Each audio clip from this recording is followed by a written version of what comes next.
Hello and welcome. My name is Merely Adequate, and you're here to learn about Cobble and stone generators. So let's get going. I normally talk about 5 different types of things lately, but all of these, even though there are 5 here, they're just variations on the same thing. So I think it's more important that I tell you about the mechanics of cobble generation versus stone generation and how to basically make the simple and complex version of each one. Okay, I will put chapter markers in the YouTube so that you can skip to each one if you want to, but otherwise I think we'll just start here at the beginning. Anybody who's ever played one block on Minecraft knows this mechanic very well. The way to get cobblestone is to have lava touch up against flowing water, but not to have the flowing water take out the lava. So if you see here, we've got the water actually going down, so it won't continue over, and when the lava comes over, it creates cobblestone. You can maybe see it a little bit better here, at this L shape going, so that it won't continue flowing this direction. It just stops, but the lava is touching flowing water. And this is the most basic of cobblestone generators. You can pretty much just do this, stand right here, and you're collecting it. And it just keeps going and going and going. That is the most simple version of a cobblestone generator. This has become the most standard version of a cobblestone generator machine that you find in almost all of Minecraft. It works basically on the same principle as the original, but it's 5 blocks long. So that, which is your maximum reach. If you're standing in one location and reach out, 5 blocks is as far as you can reach. And there are hoppers underneath it to catch everything that you're doing. An interesting mechanic here is the water is contained by these reverse steps. Now you would think that the water is no longer touching the lava is no longer touching flowing water, but it's an interesting property of these steps that they still function as if there's flowing water on the backside, so that whenever it touches it, it then will create the cobblestone. This is so standard that I feel like I really need to demonstrate this build, and it'll help you understand the final build if we do so. So let's build this one together. You don't need to build it out of glass. I'm just using glass so you can see what's going on here. You can easily substitute, in this case, all the glass with solid blocks. But here we go. We're going to start by putting in a chest in the ground. The reason for that is because that is where you'll be standing. It can be above the ground, but this will be the platform that you're standing on, so put it where you want. Then we're going to put a hopper going into it, and then a hopper pointing straight down. That'll be one of your 5 hoppers. 2, 3, 4, 5. There you go. That is the 5 length that you can reach. That'll be collecting whenever you are working the machine. We are then going to put temporary blocks on top of these 5. Next, we'll put a row of blocks beside here, and a row of blocks beside here, a temporary second row on each side, because we'll be using actually blocks above it. You're free to leave that secondary row below if you like. Great. The next thing we will be doing is making sure that the water does not flow out. So we will put a block there on the end and then cover in the gap there. Same there. And at this point we'll put a button right there to keep any water from flowing your direction. Next, we'll fill in the back side just as we filled in the front side, and we'll add that button.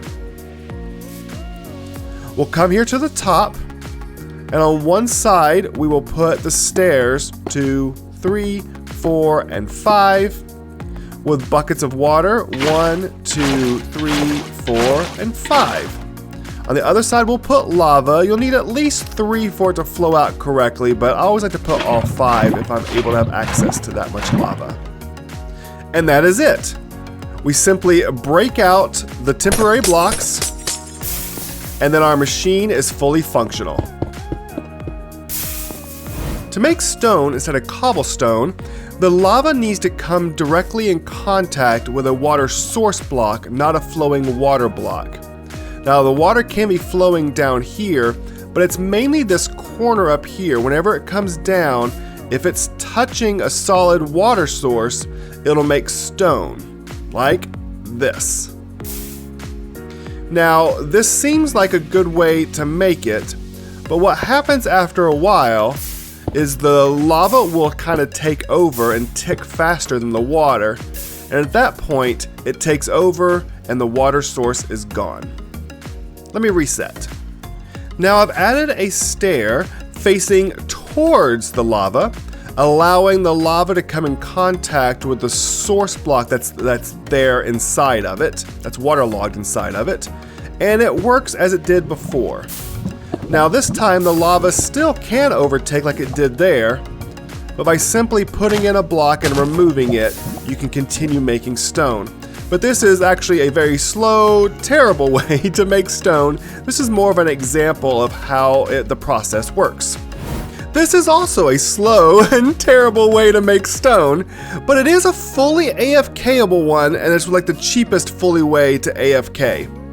What we have going on here is a simple repeater clock that's making a piston push back and forth. So by doing that, it keeps the lava from having any chance of coming down before the water and taking over. And so you can stand here while it's running and very slowly make stone. If you have an auto clicker though, like I said, you can stand here and fully AFK this, and after a while you'll get some stone. It's just very, very slow. I'm not really going to show you how to make this one. If you really want to make it, you can probably figure it out from the pictures. There's the clock, and there's it's running back into a piston, and then obviously this mechanism here for making regular stone. Yeah, there you go. Feel free to make this one, but if you really want a stone generator, this is not it. If you really want a stone generator, this is what you are looking for. It's quite the beast. You're really gonna want stone and not want to go into caves and stuff to get it in order to make this. It's fun to build, actually. I love building this machine, so maybe you want to build it just for the fun factor. But other than that, yeah, it works beautifully. The way it works is the pistons push back and forth, never giving the lava a chance to come down, and then you break it out in the middle as it goes down into the hoppers, and then you just get your stone. It runs off of an etho hopper clock in the back, which I've turned sideways for a couple different reasons I will explain as we build it. So this is definitely the one we're going to take some time to build. And I will put some materials down in the comment section below so that you can know what you're going to need to build this, and then we can get going. All right, let's do it. Just like with the cobblestone generator, we will start with a double chest that will be where your standing platform is. We will have a hopper going into it, and then a hopper in the top of it, and then a hop 1, 2, 3, 4 more to make a total of 5. We will then put 2 rows of a solid block on both sides. When it looks like this, we'll fill in the top 3 rows with temporary blocks until we're ready to start generating the actual stone. Put a temporary block here so we can make a row over here on the side of obsidian. The same on this side. Once the obsidian is in, you can put in your pistons facing inwards. 1, 2, 3, 4, 5. Next, I'm going to use some glass. You do not have to use glass. You can use a solid block, but I like to be able to see what I'm doing. See, one there, there, there, and there. Now, I tend to forget this, so I want to do it now. Put a stone button there on the inside to contain water later. Okay? Then what we're going to want to do is waterlog all 10 of the pistons.